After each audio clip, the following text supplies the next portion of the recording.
Halo semuanya, selamat datang di sesi penjelasan kita kali ini. Jujur, saya antusias banget hari ini karena kita bakal membahas sebuah misteri sejarah yang rasanya sering ada di depan mata kita, tapi jarang disadari. Pernah nggak sih Anda membandingkan Alkitab yang dipakai oleh umat Katolik dan Kristen Protestan, terus mikir, loh kok jumlah kitabnya beda ya? Siapa nih yang benar? Nah, tenang aja, hari ini kita nggak akan berdebat soal teologi. Sama sekali nggak. Kita murni akan membedah fakta-fakta historisnya aja. Gimana, penasaran kan? Yuk, kita bongkar sama-sama kebenaran sejarah di balik perbedaan ini. Coba deh bayangin, atau kalau Anda kebetulan punya Alkitab Protestan di dekat Anda sekarang, coba buka halaman tepat di antara kitab Maleakhi di Perjanjian Lama dan Injil Matius di Perjanjian Baru. Ketemu? Yep, biasanya ada satu halaman kosong di sana. Nah, yang bikin merinding, halaman kosong ini bukan sekedar jeda cetakan dari penerbit. Nggak sama sekali. Satu lembar kertas kosong itu sebenarnya mewakili sebuah celah waktu yang sangat masif. Kita sedang bicara soal 400 tahun sejarah loh. Orang-orang menyebutnya periode intertestamental. Dan selama 400 tahun itu, kehidupan terus berjalan, orang-orang terus menulis, dan peristiwa-peristiwa besar terjadi. Tapi anehnya, teks-teks dari era ini justru diperlakukan sangat berbeda oleh tradisi gereja yang berbeda. Kok bisa gitu ya? Oke, mari kita masuk ke bagian 1, misteri halaman kosong dan mendefinisikan istilah. Pertama-tama kita punya istilah Deuterokanonika. Gereja Katolik dan Ortodoks itu sangat merangkul tulisan-tulisan dari masa 400 tahun yang hilang tadi. Mereka menyebut kitab-kitab ini secara hormat sebagai Deuterokanonika, yang secara harfiah artinya kanon kedua. Bagi tradisi ini, kitab-kitab seperti Tobit, Yudit, atau Makabe itu bukan sekedar buku biasa. Itu adalah bagian yang nggak terpisahkan dari pusaka Alkitab yang menceritakan kelanjutan sejarah umat Tuhan sampai akhirnya masuk ke era Perjanjian Baru. Di sisi lain, tradisi Kristen Protestan menggunakan istilah yang beda banget untuk kitab-kitab yang sama persis ini. Mereka menyebutnya apokrifa. Secara historis, kata apokrifa ini artinya tersembunyi atau rahasia. Kenapa rahasia? Ya, karena di masa gereja mula-mula dulu, teks-teks yang masih butuh diteliti lebih dalam atau yang sekadar menjadi literatur pendamping sejarah, sering kali disimpan rapat-rapat biar nggak bikin bingung jemaat awam. Jadi poin krusialnya di sini adalah, kita lagi membicarakan teks kuno yang sama persis, benar-benar sama, hanya sebutan dan cara memandangnya saja yang berbeda. Terus kapan sih persisnya kedua tradisi ini mulai pecah kongsi? Yuk kita meluncur ke bagian 2, Septuaginta versus Konsili Jamnia. Biar gampang kita lihat kronologinya ya. Bayangkan kita mundur ke abad ketiga sebelum Masehi. Saat itu, kitab-kitab Ibrani diterjemahkan ke dalam bahasa Yunani, yang kemudian kita kenal sebagai Septuaginta. Dan tebak apa? Septuaginta ini sudah memuat teks-teks intertestamental itu. Ratusan tahun bergulir, dan gereja Katolik secara historis mewarisi Septuaginta ini.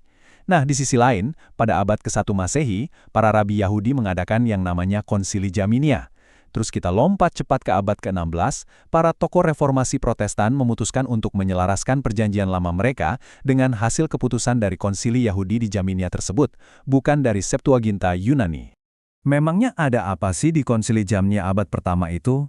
Jadi begini, waktu itu, para rabi Yahudi lagi pusing menghadapi banyak konflik internal, termasuk perselisihan dengan kelompok Yahudi yang mulai mengikuti ajaran Yesus. Buat menjaga tradisi mereka tetap murni, para rabi ini membuat filter yang super ketat soal kitab mana yang sah. Syaratnya, kitab itu harus ditulis dalam bahasa Ibrani, harus ditulis sebelum zaman Esra, dan harus ditulis di tanah Israel. Gara-gara aturan ini, teks-teks intertestamental tadi yang ditulis setelah era Esra dan kebetulan banyak yang menggunakan bahasa Yunani, otomatis terdepak dari kanon resmi Yahudi versi Jamnia ini. Nah, ini dia, saatnya kita patahkan sebuah mitos sejarah yang lumayan populer. Banyak yang berpikir, wah, umat Katolik sengaja nambah-nambahin kitab nih ke Alkitab. Sama sekali enggak. Fakta historisnya enggak gitu, teman-teman. Gereja Katolik dan Ortodoks itu cuma sekedar meneruskan dan menjaga teks dari Septuaginta abad ketiga sebelum Masehi, yang emang sudah ada kitab-kitab itu dari sananya, jauh sebelum kekristenan itu sendiri lahir. Mereka enggak menambahkan apapun, mereka cuma melestarikan perpustakaan teks yang memang sudah ada. Lanjut ya. Kita masuk ke bagian 3, matematika, teks, dan skisma abad ke-16. Kadang-kadang ada yang kaget pas sadar, tunggu dulu, Alkitab Yahudi atau Tanakh itu kan cuma punya 24 kitab.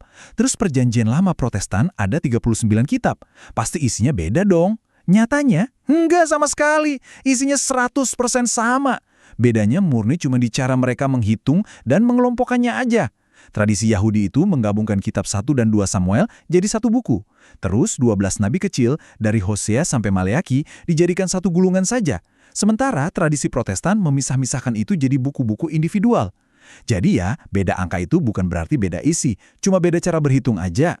Terus kenapa urusan buku ini bisa jadi masalah yang begitu panas? Sayangnya, perdebatan soal apokrifa ini lama-lama berubah jadi masalah emosional dan politik.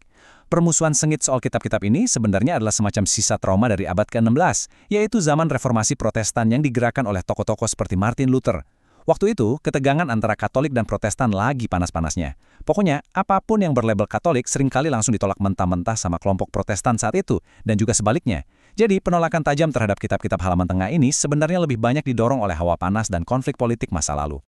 Sekarang, menuju pertanyaan yang paling menarik, bagian 4, apakah Yesus membaca apokrifa? Buat menjawab ini, kita harus menyelami cara pikir tradisi Yahudi di zaman itu. Mereka sama sekali nggak alergi loh sama buku-buku di luar Taurat. Kenapa? Karena struktur pemikiran mereka tuh tersusun sangat indah. Pertama, ada Taurat sebagai hukum inti. Terus kedua, ada kitab nabi-nabi yang pada dasarnya berfungsi sebagai komentar atas Taurat. Dan yang ketiga, ada tulisan para rabi, seperti Midrash atau Talmud yang fungsinya sebagai komentarnya komentar. Jadi, buat mereka, membaca teks sejarah pendamping itu bukan sesuatu yang sesat, melainkan cara wajar buat memperdalam wawasan dan menangkap konteks sejarah dari ajaran inti mereka. Nah, bersiaplah untuk sebuah momen kejutan. Coba lihat ayat dari Injil Yohanes pasal 10 ayat 22 ini. Di situ dicatat kalau Tuhan Yesus sedang berjalan-jalan di Bait Allah pada saat Hari Raya Pentahbisan. Tapi tahu nggak, kalau Anda mencari asal-usul sejarah Hari Raya ini di 39 kitab Perjanjian Lama Protestan, Anda gak bakal pernah ketemu. Sama sekali. Sejarah Hari Raya ini justru dicatat secara rinci di dalam kitab 1 dan 2 Makabe, yang mana itu ada di bagian apokrifa tadi. Luar biasa kan? Ini bukti nyata kalau Yesus dan komunitas Yahudi saat itu ikut merayakan dan hidup berdampingan banget dengan tradisi sejarah yang dicatat di halaman kosong tersebut. Dan ternyata bukan cuma Yesus, Rasul Paulus juga melakukan hal yang persis sama. Di surat Roma 6:23, Paulus menulis kalimat legendaris, sebab upah dosa adalah maut.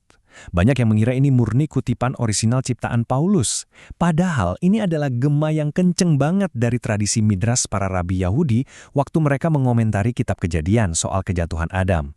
Jadi, Paulus yang super terpelajar itu nggak menutup diri dari literatur luar. Dia justru menarik wawasan dari tradisi literatur sejarah di sekitarnya buat memperkaya surat-suratnya. Membaca teks-teks sejarah tambahan ini nyatanya malah membantu Paulus dalam menjelaskan Injil. Akhirnya, kita sampai pada kesimpulannya. Bagian 5, anak-anak rekonsiliasi. Kalau kita mau menyingkirkan kacamata konflik abad ke-16 kita sebentar saja, kita akan bisa membingkai ulang teks-teks dari periode intertestamental ini dengan cara yang berbeda. Kita nggak perlu lagi memandang mereka sebagai ancaman teologis yang menakutkan. Justru sebaliknya, kita bisa merangkul kitab-kitab ini sebagai warisan sejarah kita bersama. Tulisan-tulisan ini memberi latar belakang budaya yang super penting untuk memahami dunia perjanjian baru. Anggap aja, kitab-kitab ini seperti catatan kaki sejarah yang berharga dalam iman kita, bukan sebuah ancaman. Membacanya nggak akan merusak iman Anda, justru wawasan Anda bakal makin kaya. Lagi pula, kita juga harus ingat kalau institusi itu terus berubah seiring waktu. Gereja Katolik hari ini tuh beda banget sama gereja Katolik zamannya Martin Luther di tahun 1500-an dulu. Udah ada reformasi dan pembaruan yang luar biasa besar, terutama lewat Konsili Vatikan kedua di tahun 60-an, yang membuat pendekatan gereja menjadi jauh lebih inklusif dan terbuka. Kalau institusi-institusi raksasa aja bisa berevolusi, berdamai, dan melangkah maju dari konflik berdarah di masa lalu, masa lalu masih harus mendikte cara kita melihat kitab-kitab sejarah ini sekarang? Makanya, saya suka banget sama kutipan yang menjadi inti dari materi penjelasan kita hari ini. Marilah kita menjadi anak-anak rekonsiliasi. Kita kan gak hidup di zaman skisma berdarah, kita bukan bagian dari konflik rabi di konsili Jamnia, dan kita juga bukan pihak yang lagi berperang di abad ke-16. Kita ini pembelajar di era modern.